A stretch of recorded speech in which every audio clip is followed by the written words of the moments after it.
Okay, this is going to be a video about the MK3S printing FDG tiles using the Bear X and Extruder upgrades.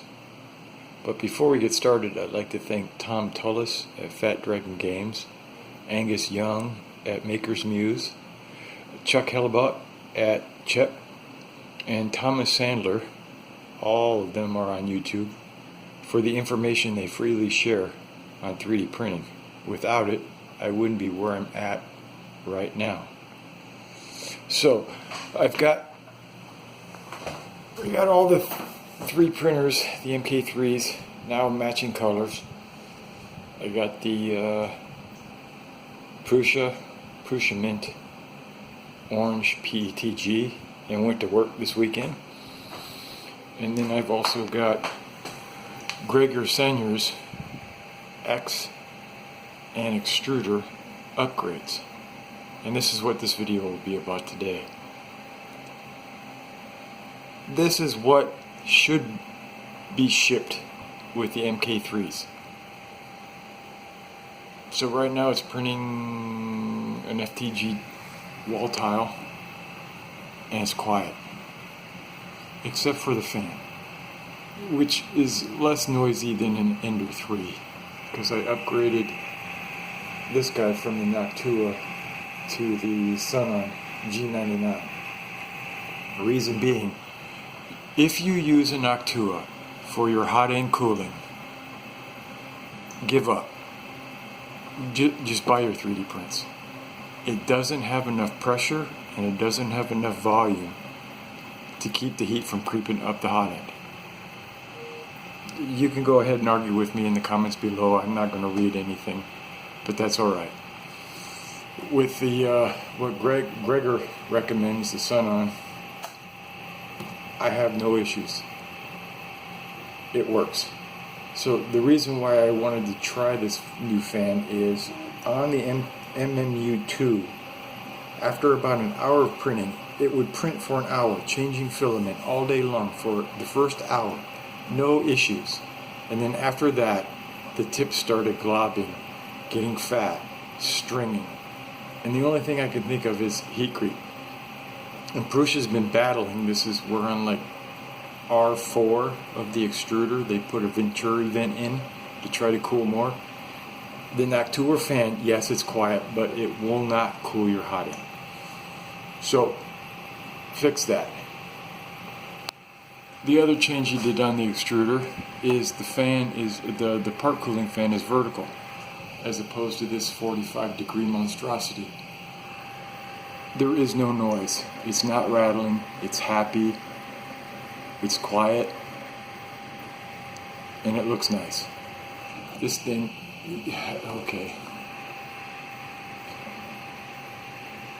The other, well, he's got many improvements on this extruder. The three that I took notice of is the main body is monocoque construction.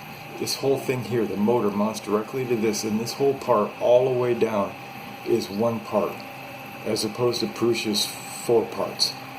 That's nice. The second thing he did, this part cooling fan duct, and where the hot end sits in relation to that monocoque frame. There's a lot more room in there, and this thing is further away from the hot end. It's not melting. You won't get it melting with FDG or PLA, but on this one here, I'm doing ABS, and this fan duct. So this fan duct is really close to the hot end, and this right side, so it's just supported by the screw in the fan. This right side, if you're doing ABS in a cabinet, will just start drooping. And if you put a sock on this thing will just, within an hour, melt away. And then this part down here that goes across the heat break will just melt away.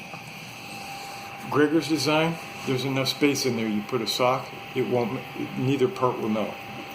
And it's one screw. You don't have to fiddle around. To take this off, you've got to take the fan screw out, and then you got to loosen these two part cooling fan screws, and then you can get this thing out and fiddle around. This is just like pop it up, one screw, done. The other thing he fixed, the filament line coming down through the gears into the hot end. He's got it.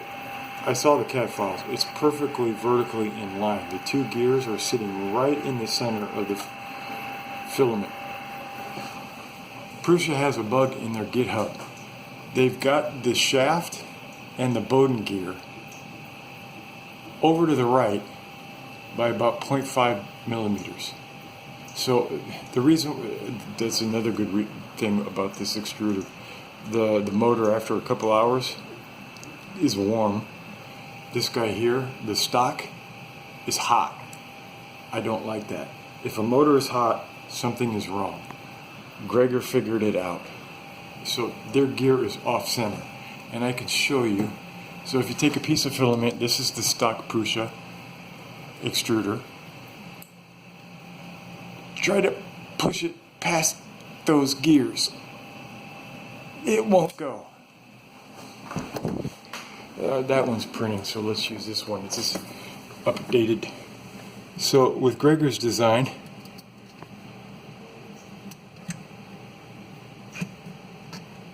right straight down, right through the gears, no problem.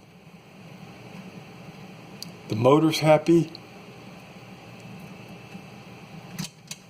doesn't get warm, and you get smoother prints. So with the stock Prusa parts, it comes down, it has to go over and then back. It's causing binding. That's bad. They should fix that. So I talked about the shield, the inline, the gears with the filament, the standing upright fan that doesn't make any noise now and rattle, and then the updated fan that has 3 times the pressure and twice the flow as the Noctua. Quiet but crap fan. I think that does it for the extruder. Now for the X motor and idler ends.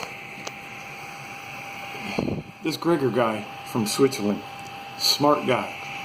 So the bearings, the LM80 UU bearings, he's got screws and nuts that clamp them down. I'll show you what that's all about. The X motor just bolts right in. There's none of this funky, you get 1 millimeter of belt adjustment. On the idler end, he's actually got a carrier for the idler gear. Oh, that's something else I put in there. So I've got a 20-tooth, an actual tooth gear for the idler instead of that smooth thing. It helps with prints. When the ribs of the GT2 go against that smooth gear, it compresses a little bit, causes a vibration, which you can see in the print. With a tooth gear, I don't get that. So back to Gregor's design. I've got 2 adjustment screws to tighten my belt. Really nice. And then he's got the 2 bolts that hold, you can clamp down on the LM8 UU bearings. And he also put back, we had them on the MK2, but they got lost on the MK3. These 2 screws that go up against the X rods. You can adjust your left, right, back and forth of your Z rods with these. I didn't need it to do that. I just put them up against the rods, vibration gone. The other thing he did with the X-axis, notice the belt is closer to the top X rod. Prusa stock parts, it's in the center. When this goes back and forth, a stop or a quick acceleration, being closer to this top X rod keeps it from flexing and vibrating. Where in the center, you're between them, you've got the most amount of plastic, which isn't the strongest material in the world. So it flexes and vibrates. So with this setup, it's quiet. It's printing a tile. I can print all night long, don't hear anything. The fans don't rattle. The only issue I'm having is the Sunon G99 fans for the extruder cooling.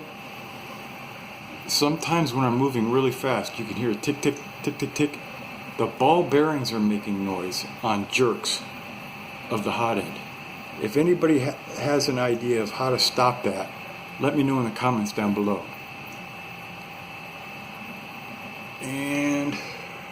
And the only other modifications I made is I've got the reverse Bowden, so the spool isn't sitting on top, so when the extruder goes back and forth, it doesn't start moving in this frame. So that's another thing.